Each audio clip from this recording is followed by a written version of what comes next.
Hey everyone, it's vmcampos Comic Book Fan. Welcome to the weekly vmcampos Comic Book Club. This is the series where I answer the question, what am I reading this week? For the audio-only version of the podcast, head on over to your favorite podcasting apps, Spotify, Apple Podcast, Google Play, Pandora, etc. Search vmcampos and subscribe. You can listen to this episode on the go. And also consider going to patreon.com/vmcampos. If you pledge $1, you'll get exclusive access to cool stuff. At the $2 range, I will actually mail you a curated comic book from my collection. Or perhaps just follow on Patreon to keep up to date with all my endeavors. It's free. This is the series where I review a comic book, new or old, from my collection in the following areas: the cover art, the interior art, the plot, and the enjoyability of the book on a scale of 1 to 5. Spoiler alert, I will be going through the various pages of this comic, so you are encouraged as often as possible to buy the originals. Visit your local comic shop and buy these great books that I talk about. You're supporting your favorite creators and companies, and I think it's worth it. This week I'm reading Chilling Adventures in Sorcery as Told by Sabrina, published by Archie Music Corp. in 1972. So for the month of October, I've been reviewing a Halloween, a scary-themed comic book every week, an anthology comic from various decades. Here we have one from the 70s, and this is an anthology book in the vein of Tales from the Crypt, Haunt of Fear, and such. After that series of comics from EC Comics was published, there's been so many versions throughout the decades, an anthology of short stories that are horror-related. And here's Archie's version in 1972. Now, it is an Archie comic, so it's not as violent as the classic EC Comics, and the art is a lot cuter, but it's still very enjoyable. There were 2 issues of Chilling Adventures in Sorcery as Told by Sabrina published in 1972. That series then segued into simply Chilling Adventures in Sorcery from 1973 to 1974. And finally, the series had its 3rd incarnation with Red Circle Sorcery from 1974 to 1975. It had gotten more mature by that time. These early ones were a little, not all ages, I guess, but cuter, more innocent, and the later ones got a little darker, just like the progenitors. Alright, let's start. Okay, the cover. I couldn't find any information about the creative team that did the cover. I'm assuming it's either Stan Goldberg or Dan DeCarlo from the style. It features a montage of stories in the actual book. Behold the Beast, Curiosity Kills, The Boy Who Cried Vampire, and Assignment in Fear. And so we get different sorts of alternate takes of things that happen in the book, different art, and we've got Sabrina herself as the sort of narrator of the book, in the vein of the Crypt Keeper or Uncle Creepy, as someone that would be narrating the stories inside. Sabrina Spellman has been around also for several decades. She first appeared in Archie's Madhouse, issue 22. That was also an anthology series. It was from Archie. It was just a variety of weird, interesting, funny stories, and Sabrina debuted in that. She had her own series throughout the decades. Her latest incarnation is perhaps the most well-known, the Netflix version, the series that really explores a dark side of Sabrina Spellman, which came from Chilling Adventures of Sabrina, the comic book published by Archie, the Archie Horror series, a few years ago. I'm still wondering, when are they going to release the next issues of that? That went only for 8 issues, and it's completely gone, and the creators are so famous in Hollywood now that they're not creating the comic book anymore, I guess. And of course, a generation knows Sabrina from the live-action TV show or the animated TV show that came after that. So Sabrina's been around, and here she is a hostess of this anthology series. So anyway, the cover. Back to the cover. It's great. I love it. It's cute. I love this style. Again, it's this classic Archie house style pioneered by Stan Goldberg, Dan DeCarlo, and latest generations is Dan Parent. It evokes the classic EC Comics at the top here, and then the artwork within the montage is really cool. I give this a 5 out of 5. I love it. I love this style of art. This is the style that I evoke, that I endeavor to draw. I don't really want to draw like realistic characters. I want to draw these stylized, cute characters. If I could draw Sabrina like this, off the top of my head, I would love that. So the cover's cool. Interior art.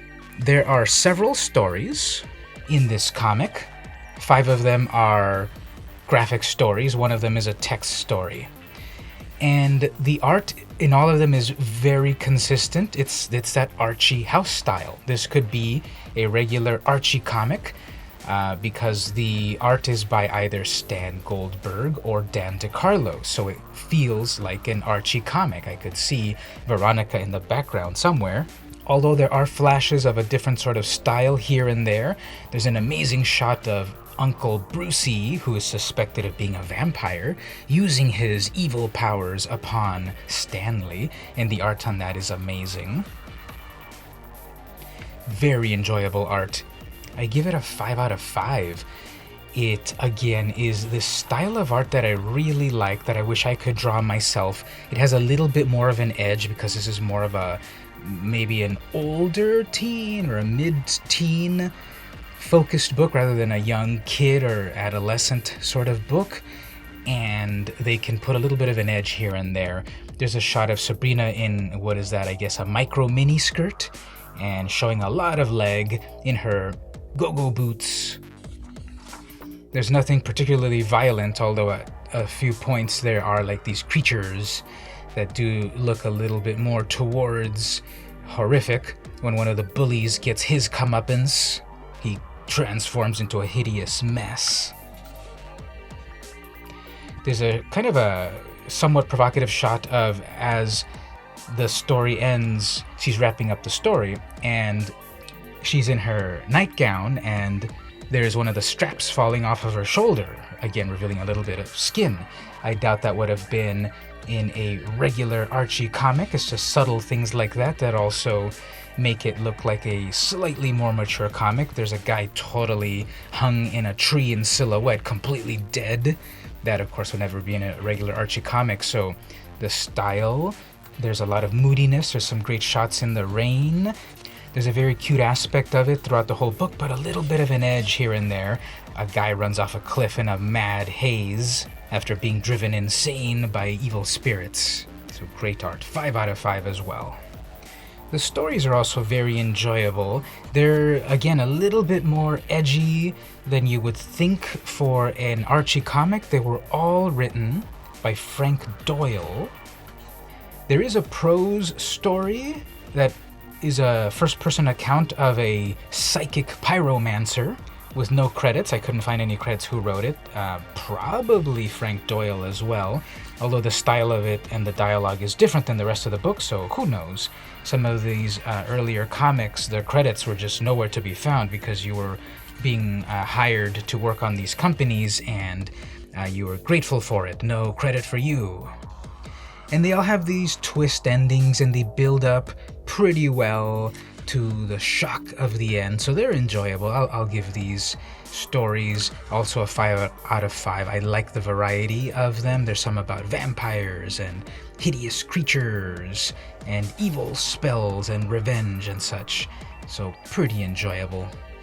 So that means, of course, that the enjoyability of the book is also high. It's a 5 out of 5.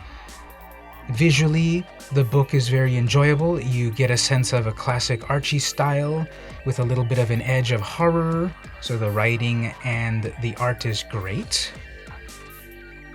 I had never heard of this book until I bought it at San Diego Comic Fest early in 2019, and it's issue number 1, so that's always cool to start off there. And it was taking something familiar, Sabrina Spellman, and EC horror comics, and combining them into something interesting with Archie's own style. So very enjoyable book, 5 out of 5.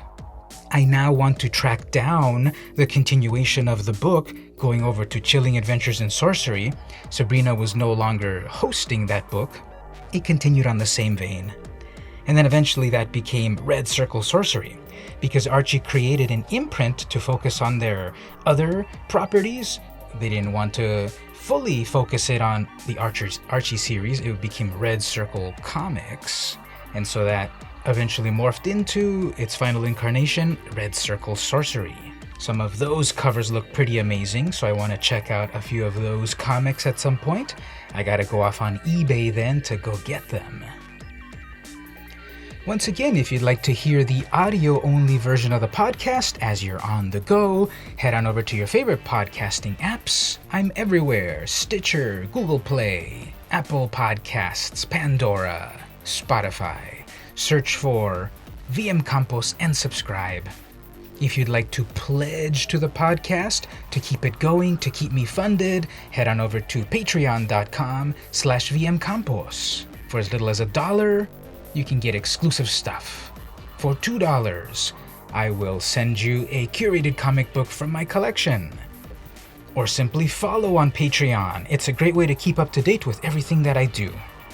This week I read Chilling Adventures in Sorcery as told by Sabrina, published by Archie Music Corps in 1972.